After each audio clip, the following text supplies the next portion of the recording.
Chest up, shoulders back. This is Revival Fitness, your home for gains and brains, and I came across this video from a guy named Ben Bray. It's called The Truth About My Steroid Use and Going Back Natural. I don't know what to really expect here, but let's see what he has to say. We're going to do something a little bit different today. Oh, sounds like bruv is British. So it's currently July 2025, but let's rewind to October 2022. I just arrived in Dubai, and this was where I was at a crossroads with my health and fitness journey. I'm sure you guys have noticed a lot of fitness personalities not only travel to Dubai, seemingly very often, but they just move there. I've never been around that area of the world at all, but I've heard and read that the taxes are very low. It seems to be a good spot in terms of cost of living, especially for like influencing. And beyond that too, there is an entire scene there where the women, well, we're not going to talk about it here because the video is going to get demonetized and flagged, most likely, but those of you that know, you know. Famous gym in Dubai where some of the best bodybuilders, some of the best Olympians in the world train. I had an itch that I needed to scratch, and that was to compete again. But I had no ambitions to compete naturally. I had ambitions to turn pro, and I knew genetically I needed to take the jump and to go assisted. It was a journey that spanned just shy of 18 months, but I took huge risks to get to the position that I was in from a competitive bodybuilding standpoint. I still hear that term all the time, competitive bodybuilding. It's so redundant. It's like saying I'm a competitive powerlifter. The activity is competitive by its very nature. Oh, actually, bro, I'm a recreational bodybuilder. Yeah, recreational bodybuilders still compete because they do bodybuilding. Simply lifting weights and wanting to build muscle and caring about your aesthetic appearance is not bodybuilding, guys. I don't care what some dictionary definition says written by somebody that's never touched a weight before. So January 2023 is when it all started. My first injection and my first course of anabolic steroids. Now people may think, what was it? What did you take? In short and complete transparency. Okay, so right off the bat, this is a pivotal moment in this video.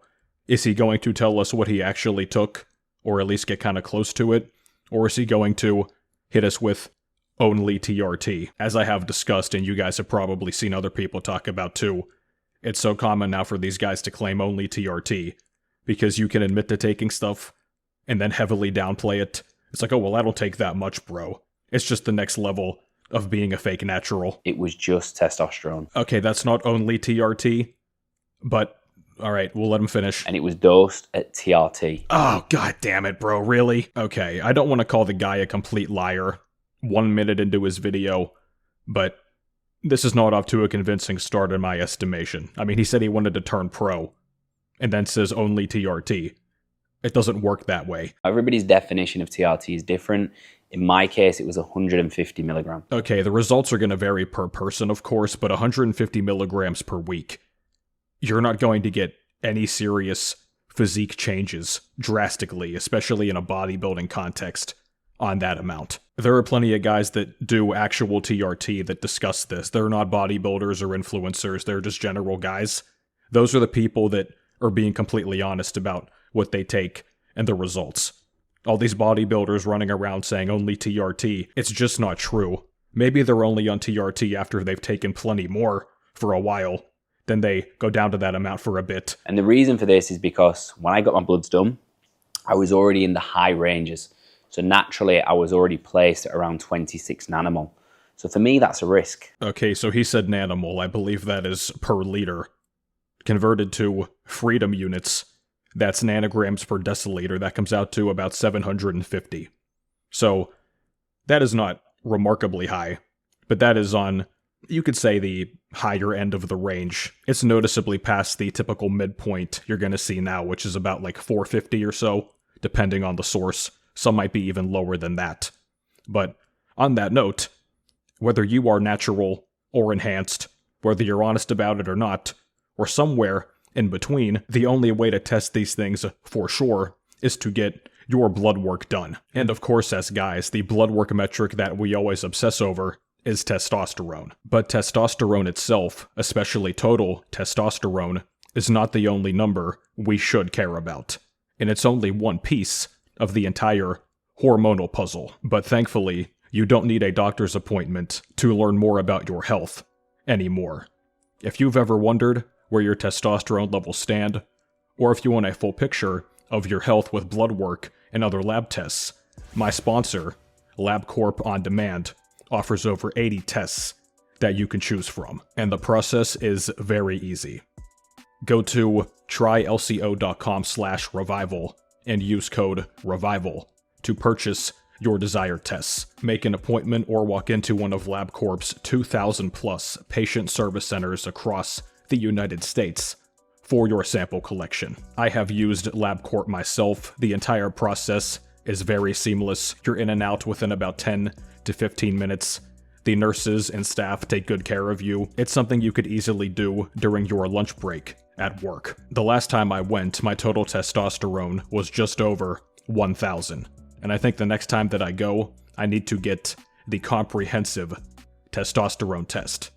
This gives an encompassing look at not only total testosterone, but also free T, albumin, and SHBG. Free testosterone is really more important than total because it's the active form that is readily available for use in the body. Sometimes, even if total test is high, free test might be low, which can even manifest as low T symptoms.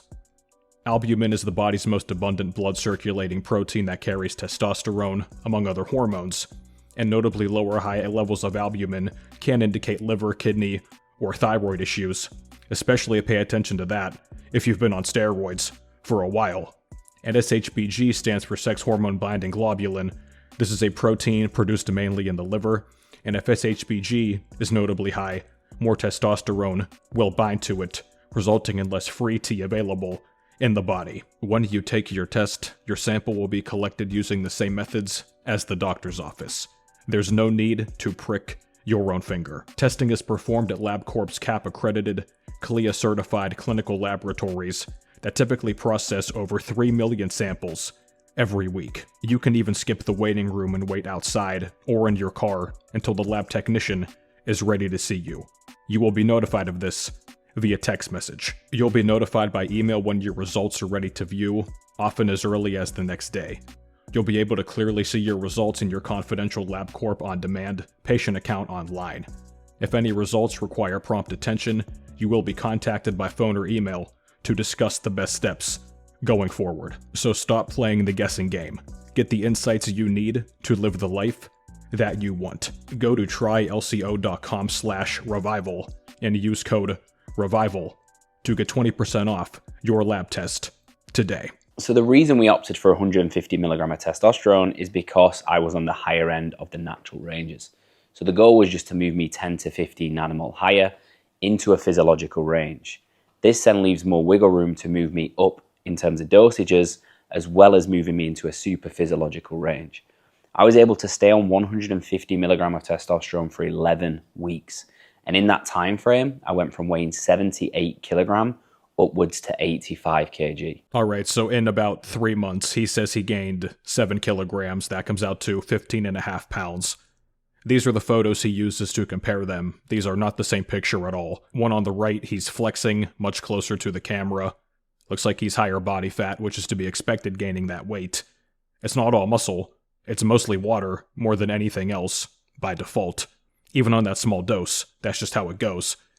And then on the left here, he's in the sunlight, far away, angled differently, so, that's why comparison pictures, if they're not done in the same spot, are kind of hard to judge against each other. But that amount of weight gain in that time frame looks like he kept it pretty lean. Yeah, that's about as good as you can ask for. And keep in mind too, guys, you can see there's not some remarkable amount of muscle gain between at least these two pictures, or in general. On that amount of test, really even any amount of steroids beyond tons and tons and really short-acting things in that time frame of a few months, you're not going to see these insane physique changes. Without really pushing food, without really gaining too much body fat. I'd already gained almost 10% of my original body weight. In order for me to be competitive in the NPC division, chasing an IFBB Pro card, I needed to continue to push. So the goal was 90 kg. My weight had become a little bit stagnant, so what we did is we increased the PED dosage to 200 milligram of testosterone per week. Okay, once again, man, we're bumping up 50 milligrams. You know what I mean? Like, I guess he's going to do the slow and steady approach in this entire video, but really, like, you want to get a pro card as soon as possible, up by 50 mg. I mean, what's even the point? It's important to note there was nothing else at all being used at this point. In total, I spent 6 months progressively pushing. Because I was only utilizing 150 milligram, which is a cruise, as people would define it, I was able to blast on 200. Okay, man, let's be real here. If a cruise is 150, is plus 50 extra really a blast? Really? I mean, pro bodybuilders, they're so-called cruises. I've seen people online talk about this. They're on like a gram total on their so-called cruise. That's 1,000 milligrams, or at least like 500 or so. That's their so-called cruise. Then their blast, so-called, is 5-10 times more than that. So this terminology is kind of wonky here. Oh, I was blasting at 200 milligrams. Bro, that's like barely even a legitimate cycle in terms of adding serious muscle mass, especially again in the context of bodybuilding. For a further 12 weeks. In that time frame, my physique went from this to this. He's making progress for sure. And guys, by the way, you can definitely make solid progress on that amount of testosterone. I don't think anybody's going to argue that. It's a matter of how much can you make drastic changes, especially in terms of muscle gain. It just doesn't work that way. Now let's compare these two pictures. These are closer to each other than the previous ones. His face is much more bloated on the left. That's a proper off-season. That's 78 kg upwards to just shy of around 91 to 92 in my first initial push-up phase. I was the strongest that I'd ever been. I could recover from a ridiculous amount of volume. I was continuously applying progressive overload. As you should be always when possible, but especially bulking. That should be the norm for every workout. Felt amazing in the gym. However, the negatives, I felt shocking out of the gym. My confidence had dropped significantly from wearing normal outfits, going out for dinner, lunch. I was now perceived as a bodybuilder. Whereas previously, I was just a normal person. You looked pretty buff beforehand, bro. You know, I know you gained size, obviously, but I think you stood out noticeably in the before pictures, too. Everywhere I went in public now, how much do you bench? How much do you lift? And that really did start to pull on me a little bit because I'd always been perceived as somebody who was in incredible shape all year round and looked fit, looked healthy, versus now operating at 91, 92 kilogram, pretty much a block. However, did I notice that the PEDs changed me in any way, shape or form at this point in terms of personality, anger, mood? Not at all. And now we went into a preparation. We went from peak off season 92 all the way down to what was pretty much 80 kilogram on stage for the first regional. Okay, 80 kilograms on stage is like 176 pounds. So he didn't have to lose a ton of weight. Let's say 11 kilos, just over 24 pounds. That's not a ton in terms of a cut for a bodybuilding show. A lot of guys on their cuts, especially if they're roughly his level of muscle mass, I don't know this guy's height, but they're going to lose like upwards of 40 pounds to get ready for the stage. And he doesn't look extremely lean here. I don't know if he won the show or not. Let's assume that he did. At the more regional levels, it's not as important to be as diced as it is for the national levels. But I would assume he's going to get much leaner than this for the coming contests. I won my first class and I came second in the overall. So I knew here the risk that I took was almost worth it. It was like, right, okay, I've tested the waters, I've competed at the highest amateur standard, and I'm in the mix. More PEDs were getting involved, in particular orals, in particular fat burners, and generally going through that prep setting of being hungry, noticing that they affect my mood at certain points when I was taking them. It all became a little bit more real in terms of what I was doing to not just my body, but also my mental health. It's interesting he brings that up because a lot of people believe that, like we talked about, 150 or 200 mg of test, they expect like these crazy side effects, not only in terms of the physique change and the muscle gain, but just in general. Dude, most guys on that amount of test, I mean, some guys are going to get like maybe itchy nipples or gyno, maybe some hair loss starts, maybe acne, the bloating. But I'll say this, man, if you are on that amount of testosterone and you're getting major cosmetic side effects, you might want to find a different hobby. Or you have to accept that you're going to nuke your looks to get the physique that you want if you're going down that road. Like if you're taking a small dose of test and you're really anxious or really angry, you probably want to stop. 2 weeks after the first initial regional, I went into my first pro qualifier in Milan with absolutely zero expectations. This was in October. My bodybuilding journey started in January, where I was told I probably wouldn't even place in a standard regional show, let alone a pro qualifier. There was 25 athletes in my class, and I finished third. That's really good for a national qualifier, especially your first one. And this goal of pursuing an IFBB pro card is not just a dream, but it's actually in touching distance after just 10 months on the amateur circuit. Oh yeah, man. Third place at nationals, you're done. You, of course, are going to go after that more and more. A lot of people will do the next available national show, sometimes a few weeks or a few months later. When you're that close to it, oh yeah, you're completely in it now. And, please may I add, very little use of PEDs in comparison to the people who beat me and in comparison to the people who I'd already beaten. Okay, once again, man, this is the standard line. Everybody takes way less than everybody else. The math does not add up, because every person says the exact same thing, besides like 2 or 3 stray people that are totally honest, and they'll list off their entire stack. Numerous things at good doses. You remember that girl that we reacted to, Hannah Hussein? She was very honest about it. So keep that in mind, guys. That woman that we discussed at her amateur shows, she admitted to being on notably more than this guy. And as a man, you have to take much more than women in general to see results. That's just how it goes given the innate biological differences. Hannah Hussein admitted to being on much more than this guy. Do you believe him? I entered this journey with a real risk to reward ratio understanding. I was only ever going to take minimal amounts in order to get the maximum back. Yet again, man, if you place third at a national qualifier, you're going to step on the gas because you're that close. That's just how it goes. Okay, so we'll see how much he says he's on for this coming show. But so far, this guy seems like a bullshitter to me. However, all of a sudden, that mentality switched. And I was like, I will do whatever I need to do. And I think a lot of bodybuilders find themselves in this circle continuously, chasing a goal. And everything around you then just becomes noise.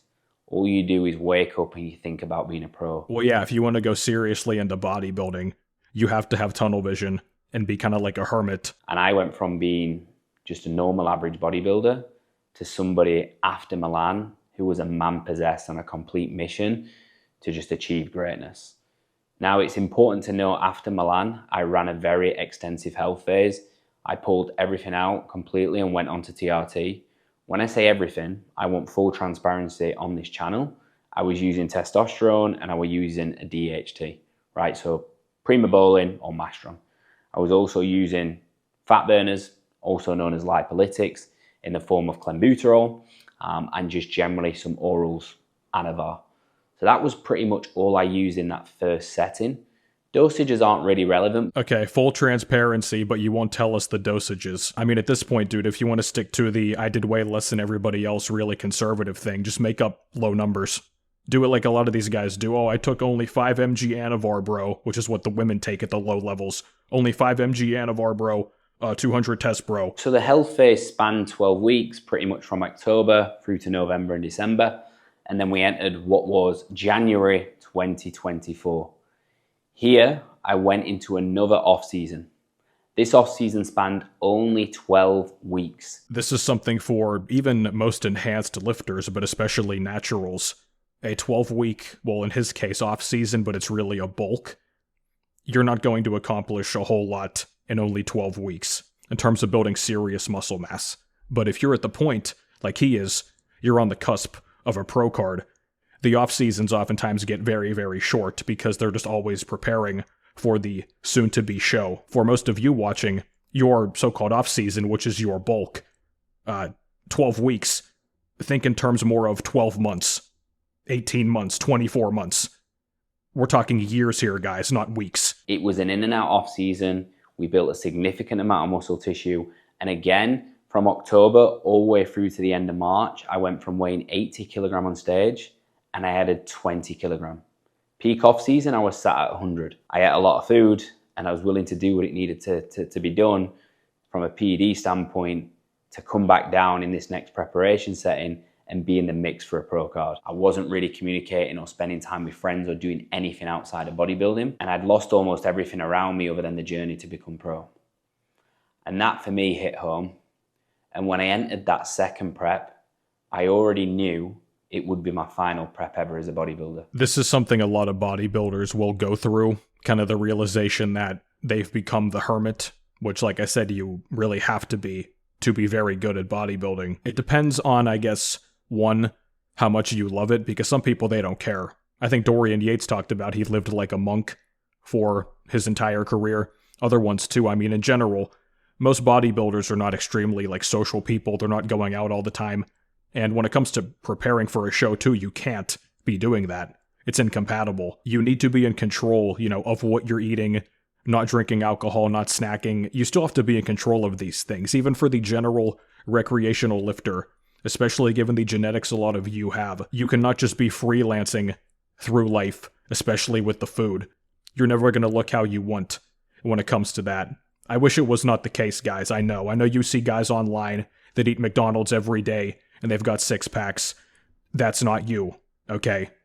And if you want to learn much more about eating in extreme detail, check out my Body Composition Bible, linked down below, because most of the standard advice you get about nutrition, not only is it really impractical and hollow, a lot of it's simply wrong. So before the second prep began, I lined up as many shows as possible to aim to land the IFBB Pro card. Okay, so if he already accepted this would be his final show, but he still wants to get the pro card, is he going to get the pro card then retire? Some bodybuilders, that is really their goal, like simply getting the pro card for them. That's the big thing, and then they stop after that, which I don't blame them, by the way. I think it's smarter to, say, get the pro card, then hang it up, than to become a pro and become a very mid-pro, always placing 6th, 7th, 8th, or even worse than that, but you're in so deep you keep trying and just tanking your health and your looks and everything, spending all the money on the drugs, even though you know deep down, or at least I hope most people do, that they just don't have the genetics to win serious shows. I mean, a lot of bodybuilders that turn pro, guys, think about it just mathematically, they will never win a pro show. An incredible run. I finished second in Alicante at Amateur Olympia, the biggest amateur show pretty much in the world. I won the M Pro Classic, which is probably the second biggest show, and narrowly missed out on a pro card in the overall. And then I went to Ireland, I won my class, and I lost in the overall again. That's how it goes, man. See, it's just so brutal. You can win a given class, whether that's height, weight, whatever it's going to be. Then in the overall, that's when they kind of combine all of the winners of those subclasses. There's always going to be some guy who's better, some freak show. Almost always. My audience, people on YouTube, people on Instagram, was all spurring me to keep going.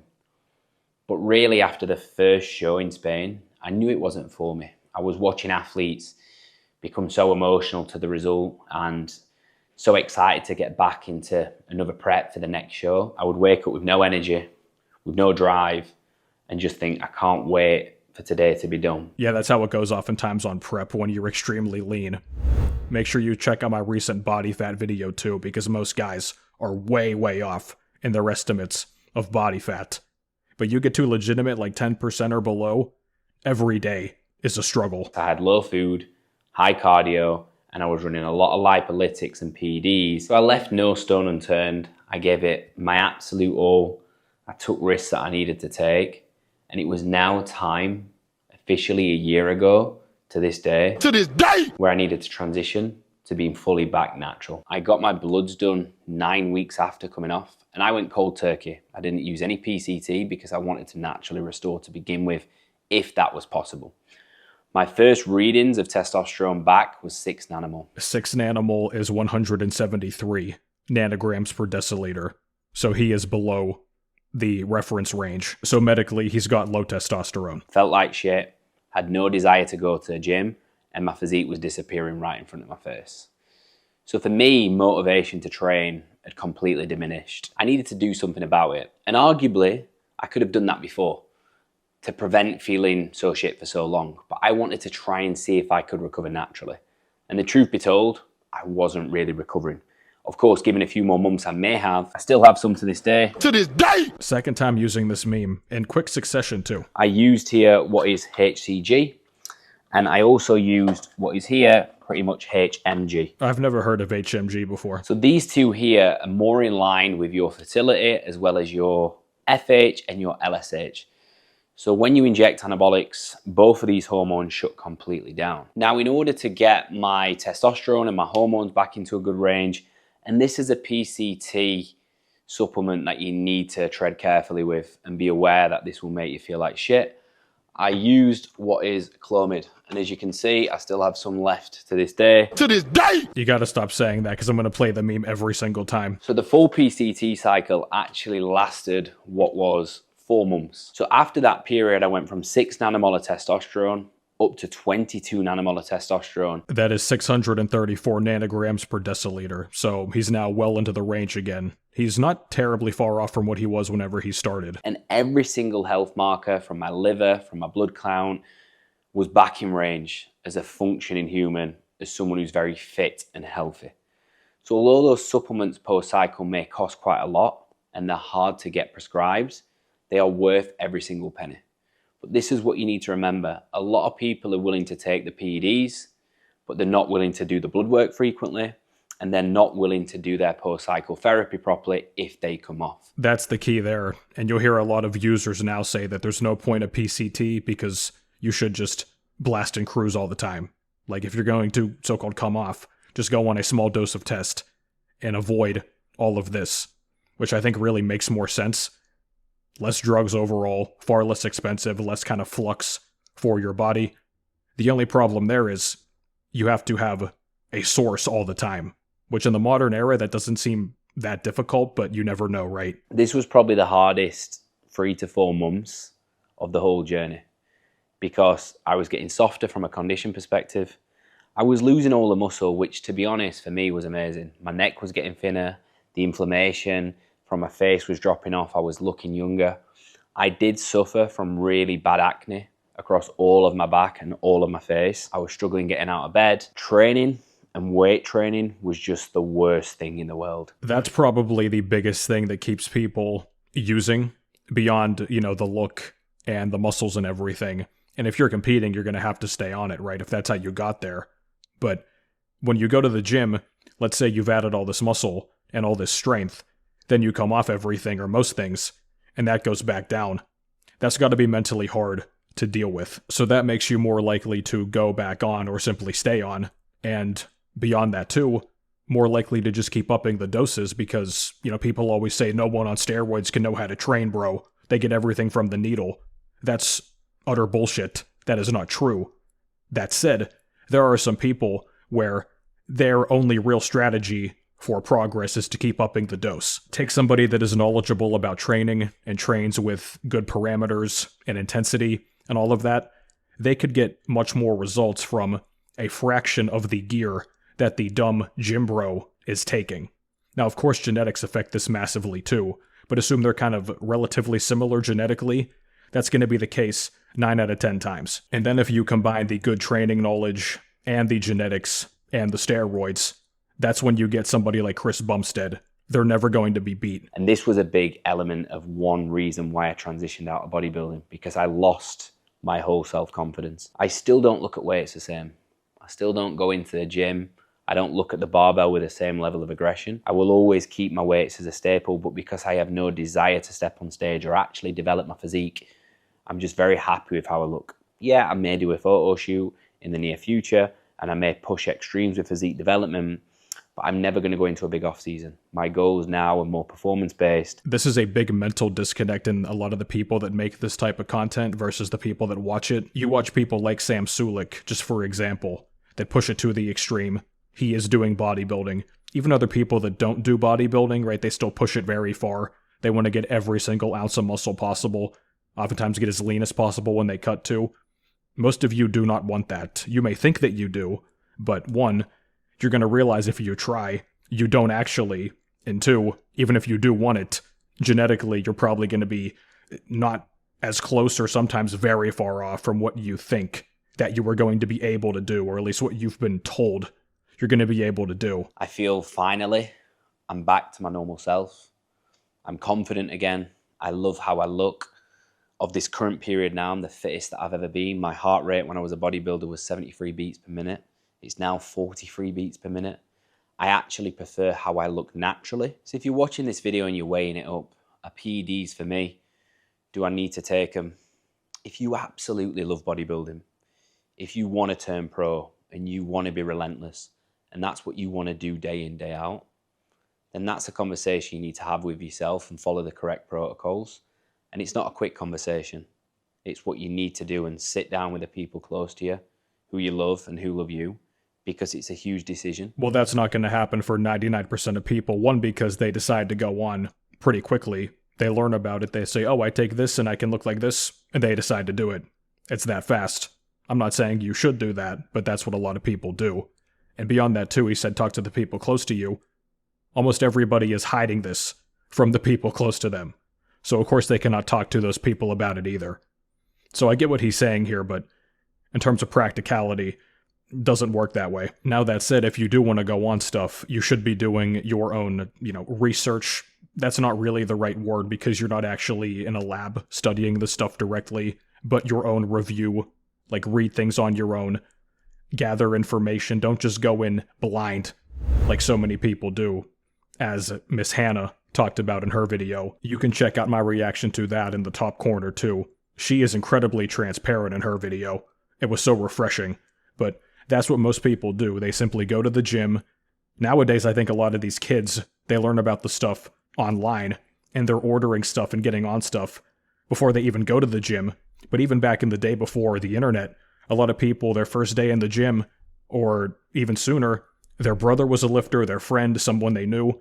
They would say, oh, I take this, here, you take it. And they start essentially the same day that they start lifting, or very, very shortly after. You hear all the time, like, oh, train naturally for X amount of time, this many years, this and that. Again, sounds nice in theory, but in terms of what actually happens, not nearly as common. It's for a certain level of person, and I respect it so much. But for me, I'm better off without it. So it seems like he realized that relatively quickly. Now, will he go back is the question, because oftentimes competitors, they will quit, and then a few years down the line, they get the itch again. We'll see what happens with him, I guess, but if you don't truly love bodybuilding, I think that's why a lot of people have short-lived careers in it. A lot of the times it's people that were athletes in some other form, and then they find bodybuilding, maybe after an injury, or after their kind of school career ended, and that's just their new thing. They do bodybuilding for a bit, they go completely hardcore into it, then after a while they realize, like, okay, this is not sustainable, but they're so obsessive to be number one at anything they do, they're going to pour themselves into it. Other people get into it from the general gym scene, and they like it, they push themselves for a bit, they realize, hey, I'm not cut out for this at the high levels, then they'll stop. Some of them will continue, like I said, in spite of all the evidence that they're never going to really amount to anything. Some people simply like the drugs too. Some people just like the feeling of being on drugs. Even if they're not great at bodybuilding, they will do it forever because it's just a hobby to them. Like, even if all competition ceased to exist, they would still do the same things. They would bulk hard and cut hard and take steroids and train hard. And that goes back to the point at the start of the video, so-called competitive bodybuilding. A lot of people in the fitness industry, they live their life in the way I just described. They do essentially everything a bodybuilder does, except actually get on stage. And then these guys call themselves bodybuilders. They're complete LARPers. But that was interesting. It is a perspective you don't hear about a whole lot. So you guys can be the judge below how honest was he being in terms of what he took. But I think overall, his message has validity. If it's the gym in general, or bodybuilding, or using PEDs, or some mix of that, don't push yourself farther and farther into something if you don't actually enjoy it. Don't do it simply for, the accolades, or the trophies, or the medals, or the status. You need to find out what really drives you, and what you really get out of given things. So that's for you to decide, and to determine. But something that you need to do, regardless, is get your gym performance in order. And you can do so with my training programs linked down below. So many of you are wasting your precious time in the gym. You're leaving a lot of muscle on the table. You're wasting a lot of your life in the gym, going through the motions. Stop doing that. Get a template you can use for life. Tons of satisfied people that have used them. You can find testimonials on my site as well. But this has been it for me, guys. Thank you for watching. Check out LabCorp On Demand down below. And if you want to get in direct contact with me, the best way to do so is via a consultation call, or see the other links down below, fill out the coaching form, and we'll get in contact. And I will catch you guys next time.